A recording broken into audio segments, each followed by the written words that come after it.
Assalamualaikum warahmatullahi taala wabarakatuh. Alhamdulillahi rabbil alamin. Wassalatu wassalamu ala asyrafil anbiya'i wal mursalin sayyidina wa maulana Muhammadin wa ala alihi wa ashabihi ajma'in amma ba'du. Qala rabbi shrah li sadri wa yassir li amri wahlul 'uqdatam min lisani yafqahu qawli amma ba'd. Yang saya hormati Ustazah Halimatus Saadah selaku pensyarah untuk mata pelajaran PIMK 2082R Pentaksiran dalam Pendidikan Islam Sekolah Rendah.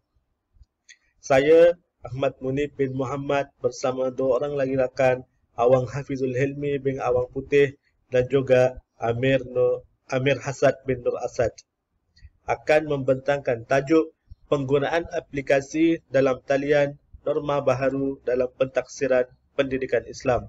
Seperti mana yang kita sedia maklum, wabak penyakit berjangkit iaitu COVID-19 masih lagi aktif tersebar di seluruh negara kita. Semenjak awal tahun 2020, kerajaan telah mengumumkan perintah kawalan pergerakan seawal bulan Mac sehingga bulan Jun. Dalam tempoh itu, kita tidak boleh melakukan sebarang pergerakan tanpa apa-apa kepentingan. Oleh itu, pembelajaran dan juga pengajaran ataupun bermacam-macam aktiviti hanya dilakukan secara atas talian. Oleh itu, kegunaan dalam aplikasi dalam talian adalah salah satu alternatif yang paling efektif dalam tempoh pandemik ini. Di dalam pembentangan kali ini, kami akan mengupas beberapa isu antaranya kaedah pentaksiran atas talian, isu-isu yang dihadapi dan juga pendekatan penyelesaian yang kita boleh lakukan. Sebelum itu, mari kita sama-sama fahamkan apa itu pentaksiran.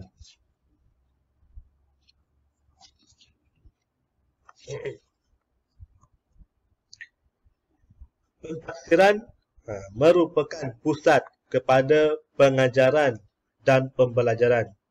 Ia juga mengukur sejauh mana keberkesanan pengajaran guru dan pembelajaran murid. Namun, kaedah yang dijalankan adalah berbeza pada masa kini seiring dengan norma baharu pembelajaran secara atas talian. Justru, penggunaan alat teknologi sebagai medium pengajaran adalah begitu penting. Menurut Bennett 2000, penggunaan teknologi maklumat dan pembelajaran berasaskan web dapat membantu ke arah pentaksiran, pengajaran dan pembelajaran yang lebih cekap dan berkesan. Namun, perlu juga kita lihat daripada satu sudut yang lain dari segi keberkesanan dia yang akan kami kupaskan secara lebih mendalam dalam slide yang seterusnya. Okey, sebelum itu mari kita tengok apa itu makna pentaksiran atas talian. Okey, pentaksiran berasaskan talian merupakan satu istilah umum yang merangkumi penggunaan telefon pintar ataupun komputer ataupun laptop ataupun apa-apa gadget yang ada dan juga internet untuk mengukur sesuatu aspek berdasarkan maklumat dan tujuan. Okey. Bila murid boleh melaksanakan pentaksiran atas talian ini? Murid boleh melaksanakan pentaksiran ini pada bila-bila masa di mana sahaja mengikut kesesuaian masa murid itu sendiri. Penilaian juga boleh dilakukan secara penilaian formatif ataupun secara kuis ataupun secara latihan yang kita boleh berikan melalui Google Form dan sebagainya. Wallah.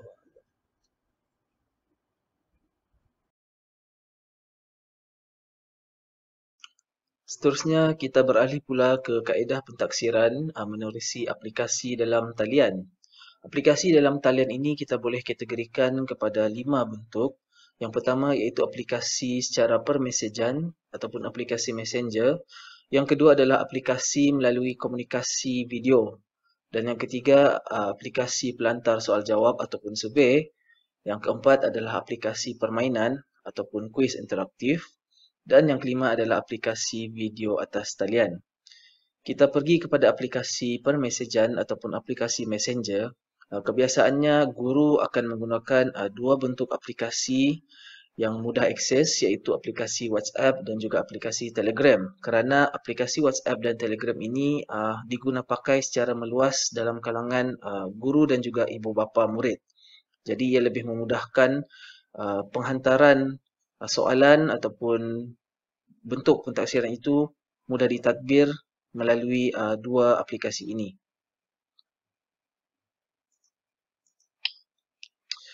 Aplikasi Messenger ini adalah seperti yang disebut tadi, dia amat popular dalam pelbagai lapisan umur dan ia juga mempamerkan features ataupun paparan yang menarik dan sangat membantu dalam proses PDPR. Ia juga memerlukan data internet yang basic ataupun optimum, tidak memerlukan data yang tinggi. Jumlah ahli ataupun members dan kadar had perkongsian fail yang besar diterima pakai dalam kedua-dua bentuk aplikasi ini, terutamanya dalam Telegram. Kalau dalam aplikasi WhatsApp, had maksimum ahli dalam satu grup itu lebih kurang dalam 600 lebih orang, manakala Telegram pula mencecah ribuan orang. Jadi ianya amat sesuai untuk digunakan pakai. Dan seterusnya, tugasan dapat dihantar dalam pelbagai bentuk seperti gambar, rakaman video atau audio, malahan dalam bentuk fail seperti Word, PDF dan lain-lain. Juga kita boleh menghantar pautan laman web ataupun web link. Dan kita boleh lihat di sini contoh agihan soalan tugasan melalui WhatsApp dan juga Telegram, di mana guru akan membuat grup-grup WhatsApp bagi kelas-kelas tertentu dan mereka akan menghantar tugasan soalan menerusi grup-grup yang telah dibentuk. Dan ibu bapa murid akan menekan link ataupun memuat turun gambar ataupun fail yang telah dihantar dan mereka akan menjawab soalan yang diberikan. Dan jawapan yang telah dijawab oleh murid itu dihantar semula di dalam grup-grup WhatsApp tadi dan disemak semula oleh guru. Dan itu salah satu bentuk pentaksiran yang boleh dijalankan. Seterusnya, aplikasi yang kedua adalah aplikasi komunikasi video. Aplikasi komunikasi video ini yang kita tahu antaranya adalah Google Meet dan juga Zoom. Komunikasi video yang membantu dalam membuat pertemuan, iaitu meeting ataupun meeting secara atas talian, di mana ia dapat berkongsi paparan dokumen, presentasi dan spreadsheet dan lain-lain. Namun begitu, ia memerlukan data internet yang besar dan stabil. Pengajaran dan pembelajaran secara dari rumah secara bersemuka di atas talian bersama murid, seolah-olah kita melakukan pentaksiran ataupun pengajaran secara bersemuka di dalam kelas, namun ianya dalam bentuk atas talian.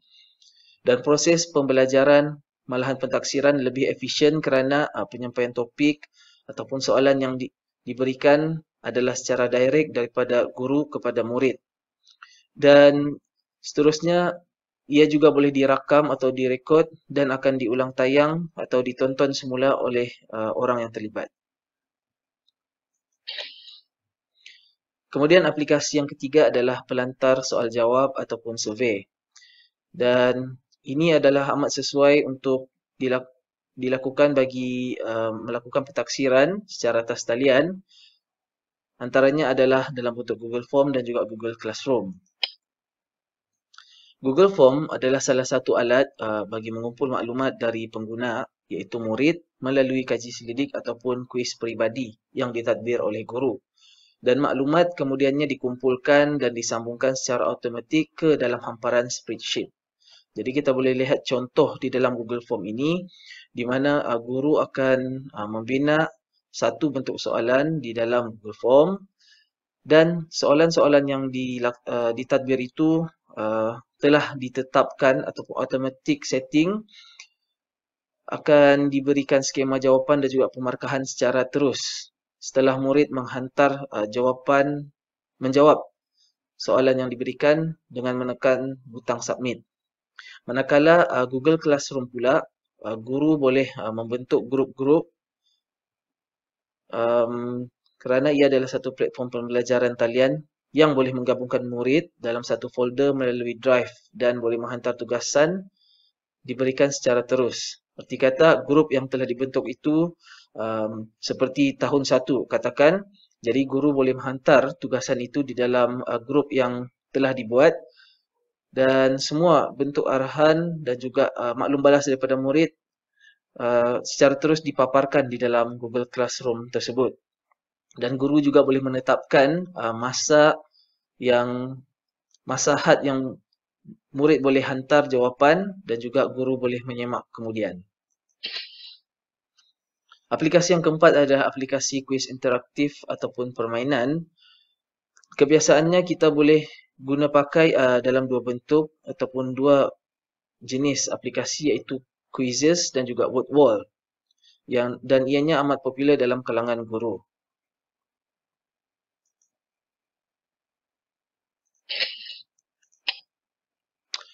Okey, aplikasi permainan ataupun kuis interaktif, ia membantu guru mentadbir soalan ujian dalam bentuk yang lebih menarik kerana konsep dan paparan aplikasi permainan ini menarik minat murid sekaligus membentuk pengukuhan kognitif dan ilmu murid kerana ia dalam bentuk mencabar minda murid dan soalan kuis yang diberikan juga disertakan sekali skema jawapan dan markah yang diperolehi murid menerusi tetapan yang lebih dahulu dilakukan oleh admin.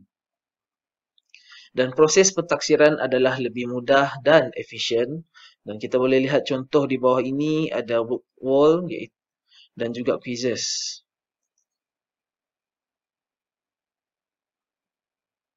Kita lihat dulu dalam bentuk word wall.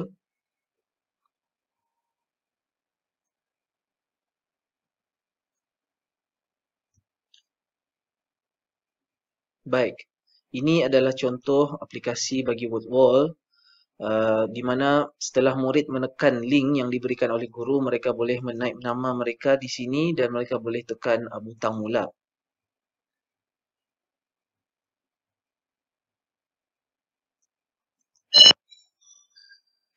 Dan kita boleh lihat paparan di sini ada pelbagai bentuk soalan dan juga jawapan yang telah diberikan dan murid hanya perlu menekan jawapan ini dan memasukkan ke dalam mana-mana soalan dan kemudian setelah siap mereka akan menghantar jawapan itu dan pada masa yang sama mereka akan mendapat markah yang mereka perolehi setelah menjawabnya.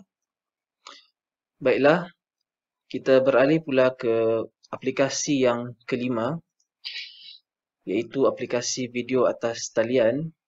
Aplikasi video atas talian ini yang amat popular diguna pakai adalah paparan aplikasi YouTube dan ada juga aplikasi lain seperti Vimeo.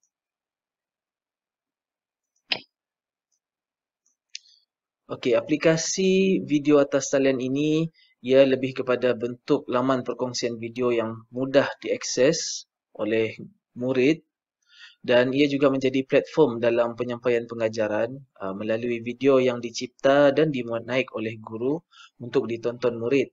Di mana setelah guru mencipta satu video yang di-upload ataupun dimuat naik di dalam YouTube contohnya dan link ataupun pautan YouTube tersebut dikongsi di dalam grup WhatsApp ataupun Telegram, kemudian akan ditekan oleh murid dan mereka akan menonton paparan video yang telah dimuat naik oleh guru terlebih dahulu.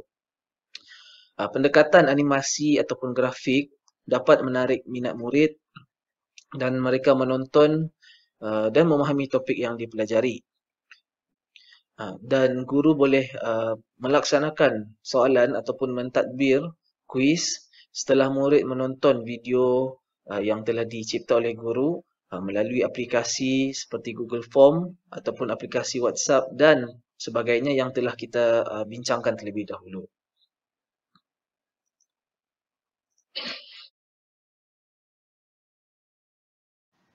Seterusnya kita akan membincangkan tentang isu-isu pentafsiran secara atas talian. Kita akan bincang apa isu yang dihadapi semasa kita menjalankan pentafsiran atas talian. Oke, yang pertama kita lihat sini masalah talian internet untuk pengetahuan yang sudah ada kan, capaian internet yang lemah di kawasan luar bandar dan pedalaman. Untuk kawasan bandar mungkin tidak ada masalah dalam capaian internet. Kawasan luar bandar dan pedalaman agak kurang sedikit. Jadi memutarkan kita untuk buat pentafsiran secara sekalian.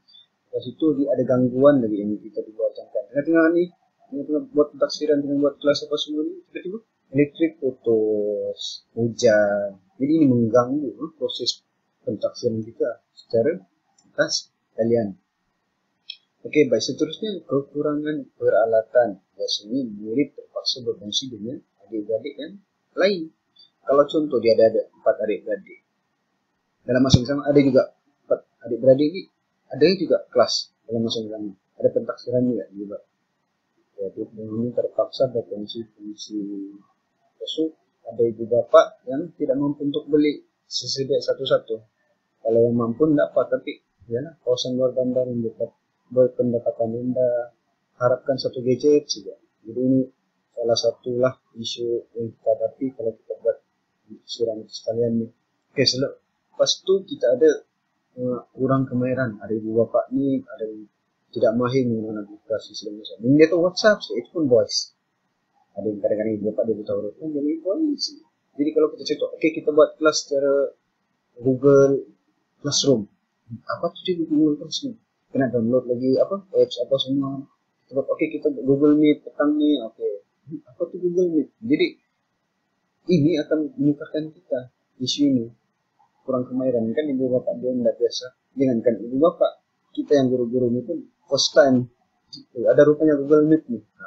Masa COVID ni baru semua. Begini pula Google Meet boleh buat meeting secara Google Meet ramai-ramai semua di dalam kan. Apalagi ibu bapa yang tidak biasa. Kan?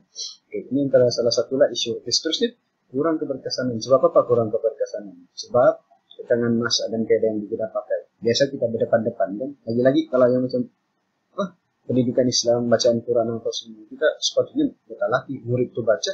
Kalau ada salah kita betulkan. Tapi dalam atas talian ni, di situlah bersekat-sekat. Jadi keberkesanannya itu tidak macam yang kita face to face dalam kelas. Seterusnya sikap murid dan ibu bapa. Ada ibu bapa ni dia menjawab modul soalan. Contoh kita sediakan Google Form soalan. Tengok, full mark.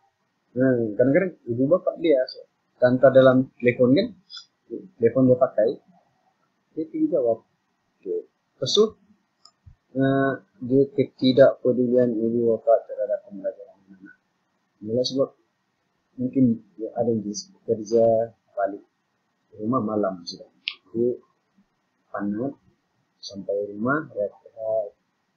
Jadi kadang-kadang dia terlupa apa semua. Jadi menyebabkan pentafsiran kita sukar untuk dilakukan isu yang dihadapi. Okey. Seterusnya kita berhadapan dengan masalah disiplin, yaitu murid lambat menghantar jawaban atau tugasan yang dijalankan. Kita sudah buat itu antar bisa begini, tapi sudah kita buat minggu ini kena antar. Ada pula pelajar-pelajar yang antarnya minggu depan. Jadi tidak berdisiplin. Ini masalah kita mau buat taksiran atas kalian pun itu penilaian perancangan kita. Seterusnya kita tengok slide. Seterusnya langkah penyelesaian untuk masalah yang kita dapat tadi. Untuk masalah internet, talian internet tadi, kita kena buat kelainan lah. Kita tak boleh buat sudah masalah internet, capai internet kan kurang. Jadi kita cari jalan ideal, yaitu dengan guru mencetak dan memperbanyakkan modul-modul pengajaran dan diangkat oleh murid-murid. Jadi murid-murid itu tidak sudah online. Kita bagi arahan di WhatsApp, buat begini. Apa-apa masalah tanya saya di WhatsApp. Senang. Jadi tidaklah sudah Cikgu tiada lain di rumah saya, cikgu tidak dapat buka itu, buka ini. Nah, ada modul buat, ada masa yang sudah ditetapkan, hantar, ambil modul lagi kan. Begitu sih ya. Oke, seterusnya kekurangan peralatan. Guru melaraskan flexibility (PDPR) untuk tempo lebih panjang bagi memberi ruang kepada murid dalam menggunakan peralatan device lah. Tidak boleh kita tetapkan dalam masa sejam kena hantar. Tidak boleh. Cakap saja, okey, sila buat dan hantar bila sudah siap. Tapi jangan pula tidak dihantar-hantar. Bagi siap begitu. Flexibility. Jadi ikut kesesuaian masa orang, masa ibu bapa semua senang. Win-win situation, orang pun senang, kita pun senang. Tidak ada bebanan kepada murid maupun ibu bapa dan kita sebagai guru. Okey. Tulisan seterusnya adalah kurangnya kemahiran. Okey, guru mewujudkan pelantar pembelajaran seperti Google Form. Itu senang kan? Kita bagi soalan saja, bagi arahan yang simple-simple. Apakah ini jawapannya A, B, pilih saja jawapannya. Jadi tak payah arahan-arahan sila buat ini apa semua. Tak payah. Kita buat simple-simple, mudah dipahami supaya tidak bingung. Orang pun paham, kita pun paham. Senang. Okey, seterusnya kurang keberkesanan. Kita kena melaksanakan cara pengajaran ini berbeza ke atas setiap murid untuk tahap pemahaman dan pengetahuan mereka. Si A, contohnya dia jenis begini, kita buat berbalai. Si B, begini dia punya stand, kita buat berbalai. Ikut kesesuaian dia orang. Okey, seterusnya sikap murid dan ibu bapa. Pendekatan dan perbincangan konseling bersama murid dan ibu bapa mesti berkolaborasi. Okey, ini biasa berlaku. Kalau contoh kita sudah bagi modul kan, bagian di atas ini, kita call dia orang, ini apa masalah? Mungkin lah, kenapa budak ni tak pandai menghantar? Tengok bapak dia sibuk bekerja malam baru dapat kali. Kita tidak boleh judge ini budak ni pemalas, tak menghantar kerja daripada awal sampai akhir.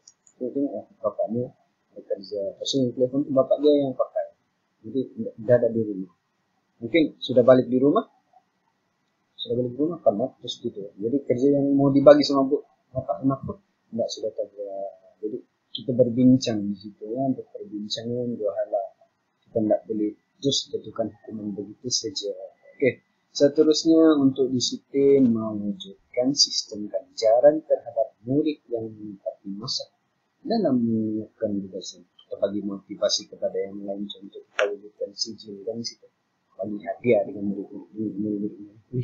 Kalau kita buat dalam tempat masuk kita dapat ini, jadi berlomba-lomba untuk melatih seantar kerja. Okey.